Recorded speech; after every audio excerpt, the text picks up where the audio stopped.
Hello everyone, I am Anshu Agarwal. I hope आप सभी की जेड की प्रिपरेशन बहुत अच्छी चल रही है। और आज के जो वीडियो में हम लोग क्वेश्चंस करने वाले हैं जेड 2020 के क्वेश्चन नंबर 16 to 18। तीनों क्वेश्चन बहुत ज़्यादा इंपॉर्टेंट हैं और आपने इससे इजी सॉल्यूशन इनका नहीं देखा होगा, है ना। तो तीनों क्वेश्चन में आप सीखना कि टफ से टफ क्वेश्चन जो दिखने में लगता है उसको आसानी से कैसे सॉल्व किया जाता है। ठीक है, ध्यान से देखना। प्लस अगर अभी तक आपने Z300 परचेस नहीं किया है तो कर लो। लास्ट ईयर भी काफ़ी इफेक्टिव था, 99.74 हाईएस्ट आया था।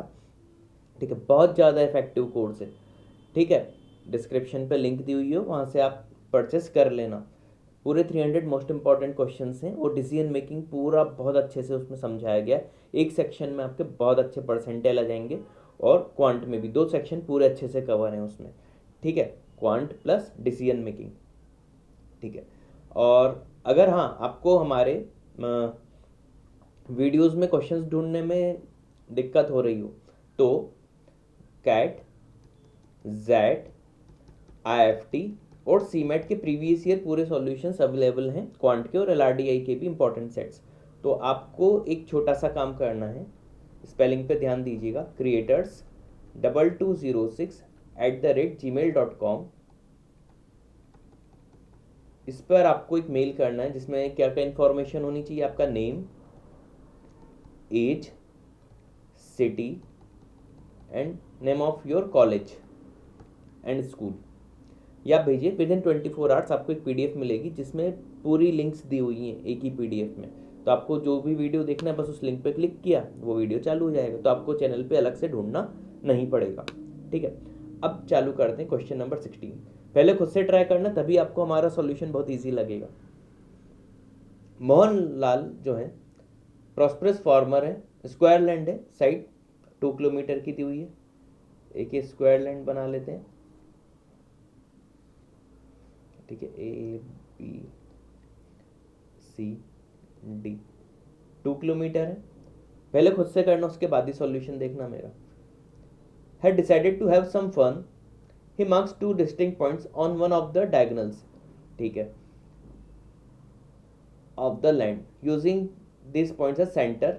He constructed 2 circles, each of these circles fall completely within the land and touches at least 2 sides, कम से कम 2 साइड को टच कर रहा है।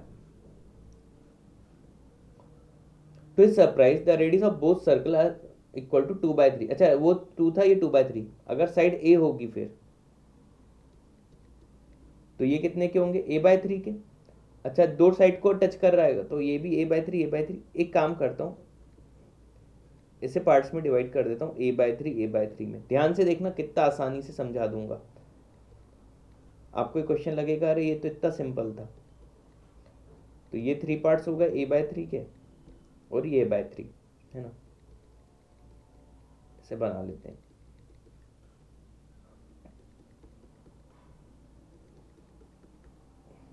ठीक, ये भी A/3 रहेगा, ये भी A/3। यानी एक सेंटर, एक BD डायगोनल मालूम, एक सेंटर ये, एक सेंटर ये। ठीक है, मेन चीज ज्योमेट्री में डायग्राम बनाने की होती है। एक बार आपको डायग्राम समझ में आ गया तो आप कुछ भी कर सकते हो। Overlapping portion of this circle पे वो पोटैटोज लगा रहा है, एरिया बताना है पोटैटो का। ठीक है, तो वो ये A/3, ये भी A/3। तो एग्जैक्ट अगर डायग्राम बनाने की कोशिश करें, इन पॉइंट से जाएगा, है ना। ये इधर भी पॉइंट रहेगा, ये एक सर्कल ऐसा रहेगा और दूसरा भी ये A/3 इधर टच करेगा, ये A/3 इधर, ये A/3 इधर, ये A/3 इधर। ये डायग्राम बनेगा ऐसा। देखो कितनी आसानी से कर लिया अपन ने। अब देखो, ये जो पूछा है इस पार्ट का एरिया बताना है। अब तो आसान लग रहा होगा। अब देखो, ये A/3 का एक स्क्वायर दिख रहा है आपको। बहुत ज़्यादा आसान तरीके से बता दिया है मैंने आपको। ये एक सेक्टर पूरा, है ना। ये एक मैंने सेक्टर बना दिया, ये पूरा रेड। इस सेक्टर में से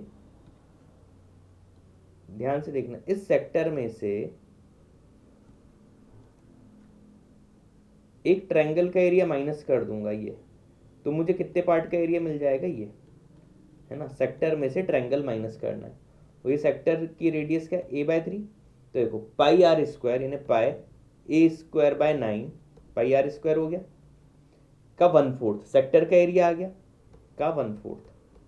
इसमें से माइनस क्या करना है मुझे, area of right angle triangle, half base into height, तो हाफ a/3 इंटू a/3 यानी ए स्क्वायर बाय 9। ये इसका आ गया। मुझे पूरा ओवरलैप एरिया चाहिए था, मतलब ये भी चाहिए था, डबल कर दो। तो कितने आसानी से मैंने पूरा डेरिवेशन ही करा दिया। अब क्या कॉमन आ जाएगा, ए स्क्वायर बाय 18 कॉमन ले लेते हैं, तो 2 बाहर है तो ए स्क्वायर बाय 9 है ना, अंदर से ए स्क्वायर बाय 18 लिया है तो पाई बाय 9 4 2 और इधर तो पूरा ही 1। ऑप्शन में पाई बाय 2 -1 टाइप का तो था नहीं, 2 और ले लो, तो ए square bye 18 pi -2।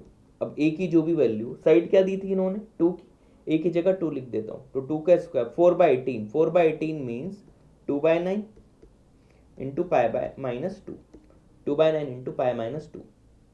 A option 16 का आंसर है। था ना सबसे आसान तरीका। ऐसे ही हमें वीडियोस देखते हो, वीडियो कोर्स परचेस करना, डिस्क्रिप्शन पे लिंक दी हुई है। बहुत आसान तरीके से पूरी मैथ्स कवर कर दी, टफ से टफ क्वेश्चन के बहुत आसान सॉल्यूशन। 17 का देखो, ओरल आंसर लगाना सिखाऊंगा आपको। एक सर्कल के अंदर एक इक्विलेटरल ट्रायंगल बनाया,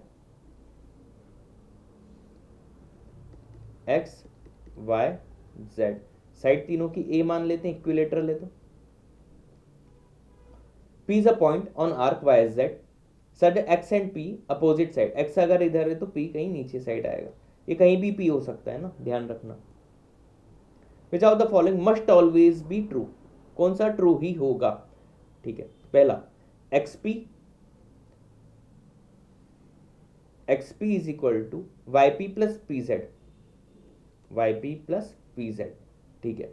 अभी इसके बारे में कुछ नहीं बोल सकता, हो भी सकता है नहीं भी, तो अगर डिराइव करने की बात आएगी तो इसको डिराइव करके देख लेंगे।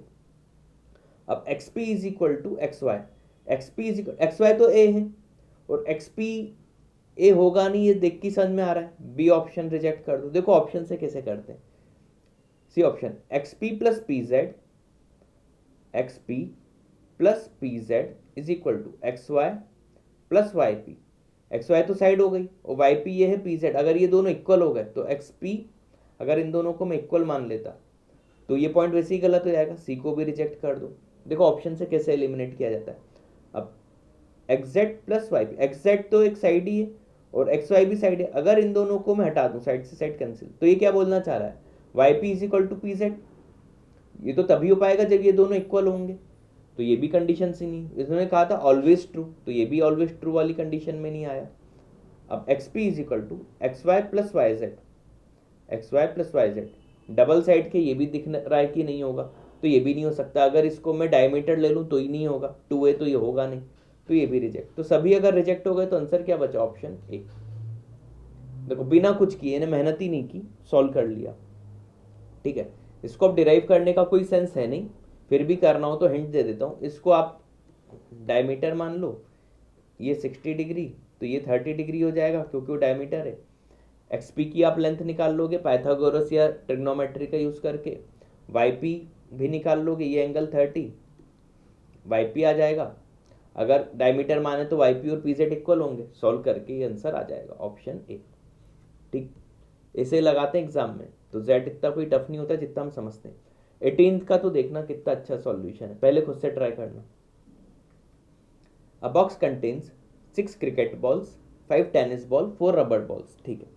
Of these some balls are defective, कुछ डिफेक्टिव है। The proportion of defective cricket balls का प्रोपोर्शन क्या हो जाएगा, C/6, more than proportion of defective tennis balls, तो टेनिस की टी बॉल डिफेक्टिव मान लेते हैं तो T/5 से ज्यादा है। But less than proportion of defective rubber balls, rubber को R मान लेते हैं डिफेक्टिव, तो कितनी टोटल रबर थी, 4, ये कंडीशन रहेगी, ऐसा इन लोगों ने कहा है।